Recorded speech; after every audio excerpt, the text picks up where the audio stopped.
देश की सबसे बड़ी अदालत से फांसी की सजा मिलने के बाद भी कसाब के पास अभी कुछ कानूनी विकल्प बाकी हैं। कसाब सुप्रीम कोर्ट में पुनर्विचार याचिका और संशोधन याचिका दाखिल कर सकता है और इनके खारिज होने के बाद भी राष्ट्रपति के पास दया याचिका भेज सकता है। पुनर्विचार याचिका में याचिकाकर्ता को ये बताना पड़ता है कि क्या सुप्रीम कोर्ट ने जो फैसला लिया है उसे लेते वक्त कुछ तथ्यों की अनदेखी की गई है। अगर पुनर्विचार याचिका खारिज हो जाती है तो इसके बाद संशोधन याचिका यानी क्यूरेटिव पिटीशन लगाई जाती है, जिसमें यह बताया जाता है कि क्या कानूनी लिहाज से सुप्रीम कोर्ट का फैसला कहीं गलत था।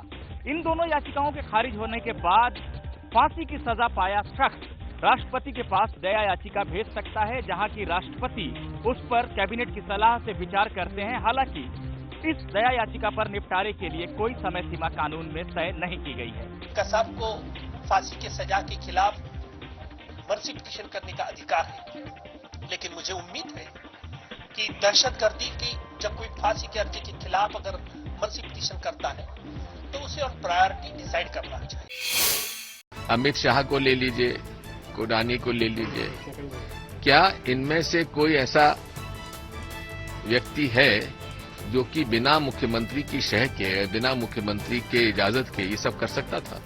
जो इन्वेस्टिगेटिव एजेंसीज हैं उनको इस पर भी विचार करना चाहिए कि मुख्यमंत्री जी का इसमें कितनी हिस्सेदारी है और कितनी जवाबदारी और जिम्मेदारी बनती है। नरेंद्र मोदी को इस फैसले के आने के बाद उन्हें त्याग पत्र देना चाहिए अगर उनमें नैतिकता है।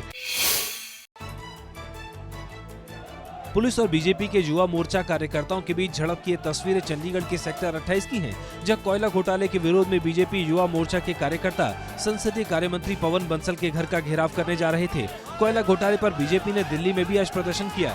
बीजेपी के प्रवक्ता ने ऐलान किया है कि बीजेपी के कार्यकर्ता कोयला घोटाले को लेकर देश भर के 40 शहरों में 31 अगस्त से 2 सितम्बर तक प्रदर्शन करेंगे। पार्टी ने इस सब मुद्दों को जनता तक ले जाने का फैसला किया है। शुक्रवार, शनिवार और रविवार में लगभग देश के 40 प्रमुख शहरों में हमारे नेता जाएंगे, सभाएं भी करेंगे और पत्रकारों को भी संबोधित करेंगे। सूडान के कई हिस्सों में आई बाढ़ से हालात गंभीर हो गए हैं। सूडान अफ्रीकी महाद्वीप का एक देश है।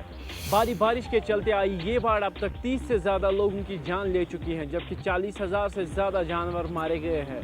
सूडान सरकार के मुताबिक 15 गांव के करीब 15,000 घर बाढ़ की वजह से पूरी तरह तबाह हो गए हैं। हालात इतने खराब हैं कि सूडान की सरकार ने देश भर में इमरजेंसी घोषित कर दी है।